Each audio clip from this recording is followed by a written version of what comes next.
Supervisors play an important role in any organization. They direct the work of staff, and they put in place the plans that have been made to keep workers from being injured. But what does supervision mean in healthcare? And what are a supervisor's responsibilities when it comes to creating and maintaining a safe workplace? It is the answers to these important questions that will be addressed in the following videos. Right from the start, it is important to recognize that supervision is a function or role, not a job title. Some in healthcare believe that supervisor responsibilities are solely clinical in nature. However, a supervisor also has a legal duty to ensure the health and safety of all workers under their direct supervision. By definition, a supervisor is anyone who instructs, directs, and controls workers in the performance of their duties. To meet their legal obligations, a supervisor is responsible for knowing the work and the hazards and the applicable occupational health and safety regulations, identifying and correcting unsafe work conditions and practices, and ensuring workers know the hazards and how to protect themselves. The following videos highlight areas of responsibility for healthcare supervisors. These are control of hazards and correction of unsafe work practices.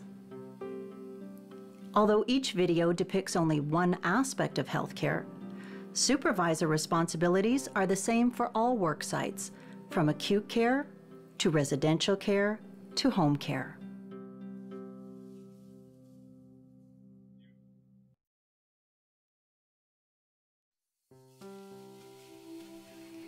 Supervisors are responsible for correcting unsafe work conditions. They do this by understanding the problem and taking action. The following video shows how a supervisor puts in place work practices and interventions to minimize the risk of staff exposure to a possible infectious disease.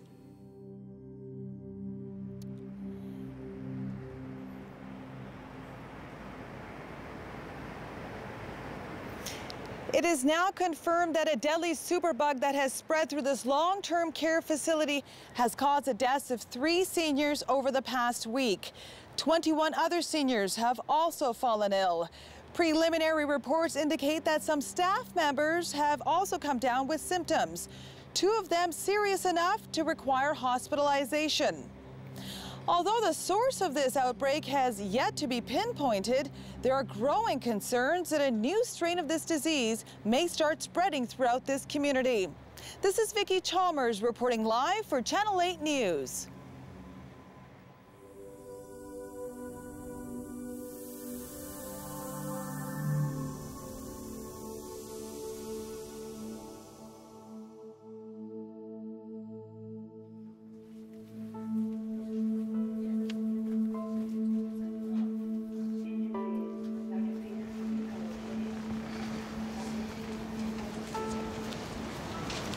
Kim, something isn't right with some of the residents.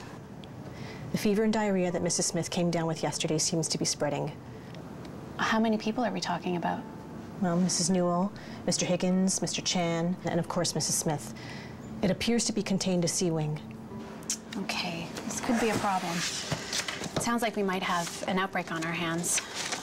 Before anyone else gets sick, we need to put some procedures in place. Okay. Can you please go and tell the staff from C-Wing that I want to meet with them in about 15 minutes to go over procedures? We don't want more residents getting sick, and we also need to protect the staff. Since I'm in charge today, it's my responsibility, so I will call the Director of Care and go over the procedures that we need to follow. I also need to contact Public Health. Okay. I'll go and get everyone. Thank you.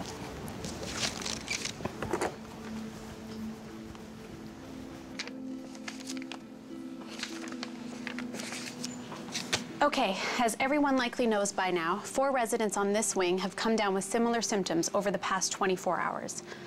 I'm concerned that we have the start of an outbreak. Because I'm in charge today, I need to make sure that we protect both residents and staff.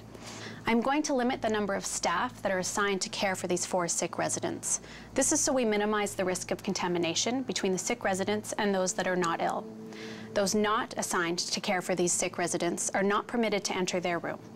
I will be posting GI precaution signs on the doors of Mrs. Smith, Mrs. Newell, Mr. Higgins, and Mr. Chan's rooms. The sick residents will also need to remain in their rooms until further notice. Okay? Okay. Is that okay? For those assigned to provide care to our sick residents, I want you to use routine practice and wear gloves and gowns. And a reminder to everyone, wash your hands before and after providing care to anyone.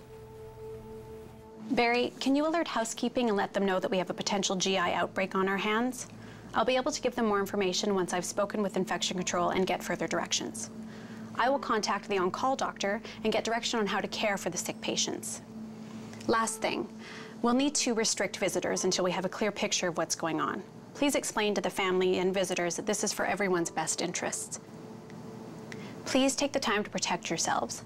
Follow the infection control protocols I've outlined and posted to the doors of the rooms, and ask for help or information if you have any concerns. Simi, I'll come help you as soon as I've spoken with the doctor. Okay, thank you. Okay. Thanks a lot, guys. And Candace, I just wanted to go over this with you quickly. You just saw Kim, a supervisor, act to protect the health of both her staff and the facility's residents. She made sure that the staff knew what they had to do and how to protect themselves. She also confirmed that safe work practices were being followed. When figuring out how to control a hazard, consider the information you gathered when looking at its cause or source. Remember, you must communicate information to your staff, make sure that they are able to implement the control measures, and update all necessary documents.